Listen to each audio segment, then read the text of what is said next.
Welcome back to Griffonomics, where we conduct financial investigations to define the risk before we look at the reward. Today, we're diving into SpaceX, the vertically integrated aerospace and global infrastructure giant, using a stack of shared sources and internal financial projections to build a thesis. And here it is. SpaceX is transitioning from merely a launch provider into a sovereign-scale utility and AI infrastructure complex.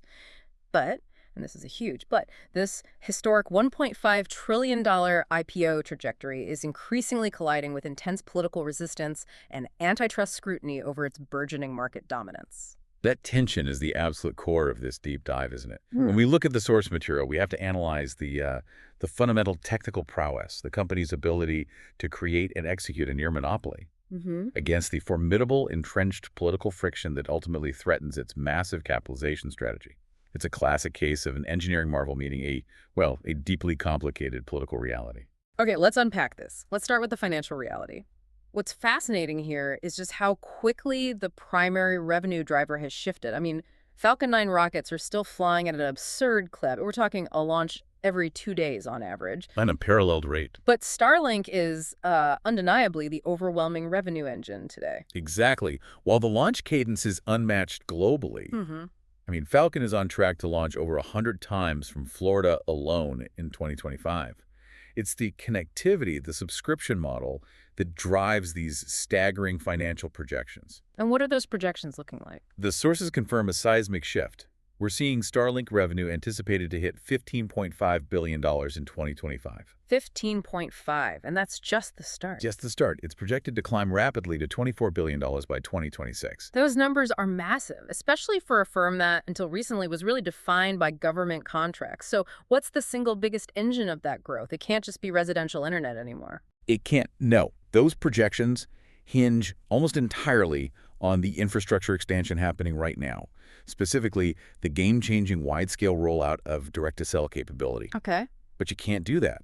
That rollout is impossible without a massive spectrum acquisition. And that takes us straight to the $20 billion EchoStar deal. For our listeners tracking this, why is this specific deal, this S-band spectrum, so critical? It's the core technical enabler. Think of spectrum as the invisible real estate of telecommunications. Right.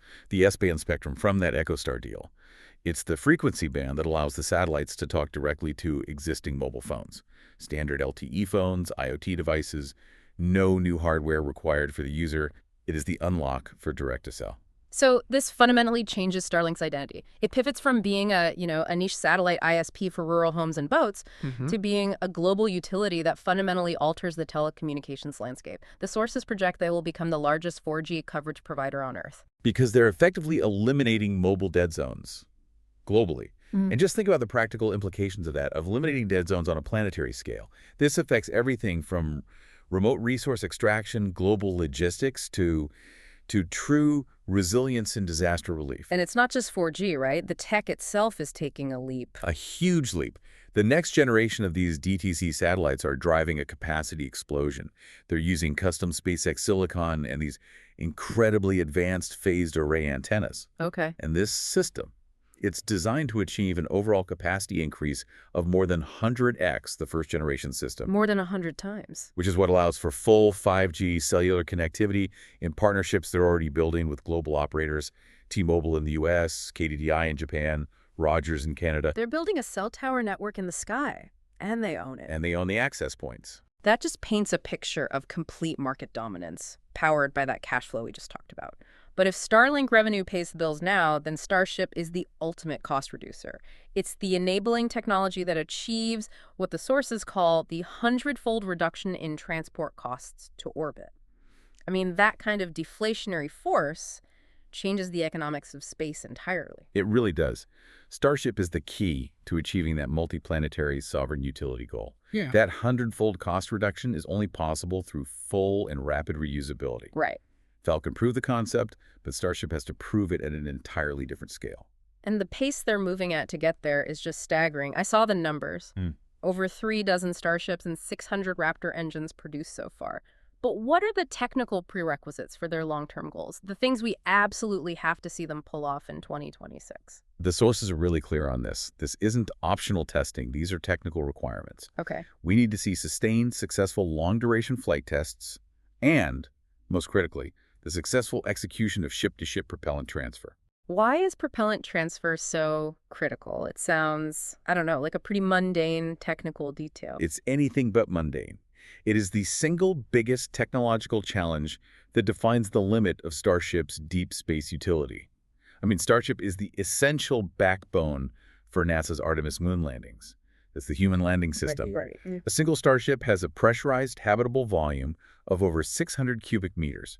That's roughly 2/3 the volume of the entire ISS. So to get that massive vehicle to the moon or Mars, you can't just fuel it up on Earth and go. Exactly. You can't. It has to refuel in orbit. And that orbital refueling requires not just docking, but achieving this millimeter-precise rendezvous for safe fuel transfer.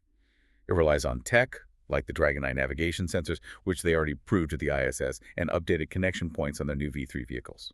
So without that refueling, the whole deep space plan just... It collapses. The entire mission profile collapses. The Artemis contract hinges on this. And to enable that future, the ground infrastructure build-out is just... It's like something from the 19th century. Yes. The sheer manufacturing scale is incredible. To hit the launch cadence they need, they're building new 380-foot-tall gigabay integration facilities. In both Florida and Texas. Both, yeah. Targeted for completion by the end of 2026. And you shouldn't think of these as hangars. They're vertical production factories. 815,000 square feet of workspace, 24 work cells each.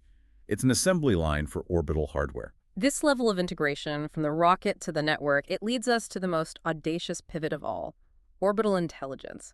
They aren't just selling connectivity anymore. They're moving to solve Earth-based infrastructure problems from space. This is where the narrative really shifts from telecom to the future of computation. What's so fascinating is the sheer scale of the energy challenge they're trying to solve. They're explicitly targeting the massive, growing energy needs of generative AI. So the plan is what? To solve the terrestrial AI power bottleneck by moving data centers to orbit? That's the plan. That sounds like science fiction. Is this truly a necessary pivot, or is it just a great story to sell an IPO? The source material suggests it's a financially driven necessity. It's based on a core physics problem. The current trajectory for AI training on Earth is unsustainable. Not just for power, but for cooling, for thermal management. You're running up against the limits of the grid. You're running up against the limits of the grid, and you generate exponentially more heat. So the core value proposition here is pure energy arbitrage then, using space to get around Earth's constraints. Precisely. Orbital solar power is 8x more productive than it is on Earth because it generates power nearly continuously. You don't lose efficiency from the atmosphere filtering the light, and you completely eliminate the nighttime cycle. Right. No clouds, no night. So if you can move that power-hungry computational work off a constrained, expensive grid and into space, you fundamentally change the economics of AI overnight. And we can link this whole future vision, this orbital AI complex, directly back to the immediate financial structure of the company. Absolutely. This shows the IPO isn't just a liquidity event, it's a strategic funding mechanism. It's a war chest. It is. Future IPO proceeds are specifically earmarked to finance the creation of these space-based data centers and the specialized AI chips they'll need to run them. The money from the IPO is funding the world's first orbital intelligence complex. Okay, let's talk about the immediate financial consequences of this. This explosive growth, starting with the stakeholders who bet on this vision years ago. The anticipated valuation creates a staggering windfall. It's one of the most stunning venture capital success stories ever. I mean, look at the figures. Google's 2015 investment of $900 million. It's projected to yield a stunning $112 billion return. $112 billion. That's a 125x multiple at the anticipated $1.5 trillion valuation. For anyone tracking this IPO, that return tells you the current private valuation has deep support from major tech players who saw this coming. But this unprecedented private wealth creation is now directly colliding with public political friction.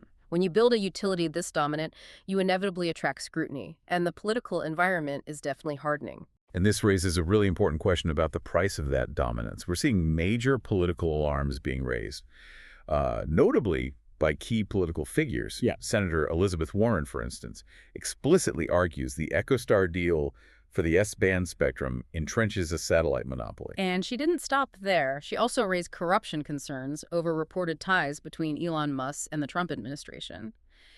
This political noise isn't just drama. It directly threatens their ability to use that EchoStar deal, which, as we established, is the technical core of the whole valuation thesis. Yeah.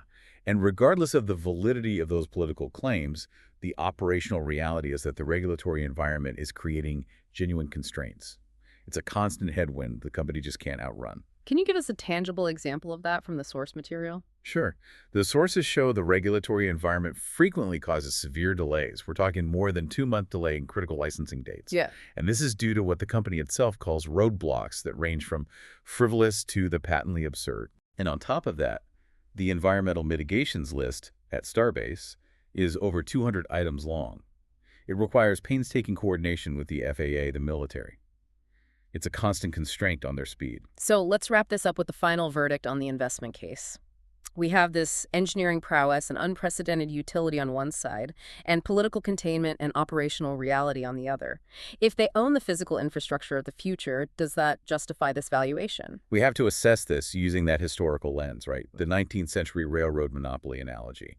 Is this infrastructure build connectivity to launch orbital AI so necessary for global advancement that it will ultimately be allowed to dominate despite the resistance? Or will political forces successfully contain it before it even reaches its public market potential? The current $800 billion private valuation, sitting at 53x price to sales, suggests the market already believes they own that future infrastructure. But you have to balance that belief with the inevitable execution hurdles that this rapid iteration introduces. And this is the necessary counter-narrative to the monopoly argument. Speed introduces severe risk. We're talking about a test-as-you-go engineering culture that constantly encounters technical anomalies. We often overlook the sheer volatility in this process. And what stands out to you as the most critical example of that volatility? Well, look at the internal data. The Ship 36 explosion during ground testing. That wasn't just a failure. It ignited several fires and required full site safing protocols. Right, and the Flight 9's super heavy landing failure. That was caused by them intentionally experimenting with a higher angle of attack, an intentional high-risk test that resulted in structural loads exceeding the design's capabilities. They push limits constantly. And sometimes those limits push back. Exactly. And these risks aren't just limited to Starship. We saw issues on their legacy vehicles, like the Falcon 9 upper stage loss from a cracked sensor line. Which they fixed by just removing the sensor entirely. Yes. And the Dragon trunk debris that landed on land when models predicted it would burn up, requiring component redesign. So we circle back to that central tension. Do these constant technical anomalies, combined with the mandated regulatory containment, the FAA delays, the antitrust scrutiny, the political pressure, do they pose an existential risk to the public debut at that astronomical $1.5 trillion valuation?